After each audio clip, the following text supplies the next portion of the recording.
ఒక చిన్న అందమైన పట్టణం. అక్కడ ఒక పాతకాలపు లైబ్రరీ ఉండేది. దానికి యజమాని ఆర్య. అతనికి పుస్తకాలంటే ప్రాణం.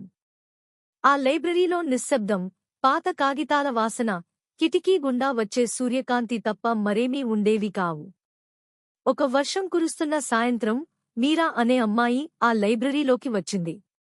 వర్షం నుండి తలదాచుకోవడానికి వచ్చిన ఆమె కళ్ళు ఒక పాత కవిత సంపుటి మీద పడ్డాయి. ఆ పుస్తకం ఆమె చేతిలోకి తీసుకోగానే ఎదురుగా ఉన్న టేబుల్ దగ్గర కూర్చున్న ఆర్య ఆమెను చూశాడు.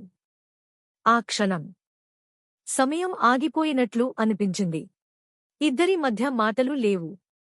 కాని చూపులతోనే ఎంతో మాట్లాడుకున్నారు. ప్రతిరోజూ మీరా ఆ లైబ్రరీకి రావడం మొదలుపెట్టింది. వాళ్లు మాట్లాడుకునేది చాలా తక్కువ, కాని ఒకరికొకరు ఇష్టమైన పుస్తకాలను పంచుకుంటూ పేజీల మధ్య చిన్న చిన్న చిట్టీలు రాసేవారు. ఈ కవిత నీలాగే అందంగా ఉంది అని ఆర్య రాస్తే, నీ మౌనం నాకంటే బాగా మాట్లాడుతోంది అని మీరా బదులిచ్చేది. ఒకరోజు మీరా తన ఊరు వెళ్లిపోవాల్సిన సమయం వచ్చింది. ఆ లైబ్రరీలో ఆమె చివరిసారి కూర్చుని ఒక ఉత్తరం రాసి ఆర్యకు ఇష్టమైన పుస్తకం మధ్యలో పెట్టి వెళ్లిపోయింది.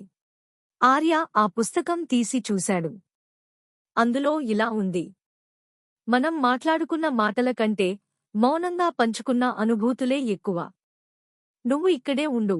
ఈ లైబ్రరీలోని ప్రతి అక్షరంలో నేను నీకు వినిపిస్తూనే ఉంటాను. అప్పటినుండి ఆ లైబ్రరీకి వచ్చే ప్రతి ఒక్కరికీ ఆ గాలిలో ఒక తెలియని సంగీతం వినిపించేది.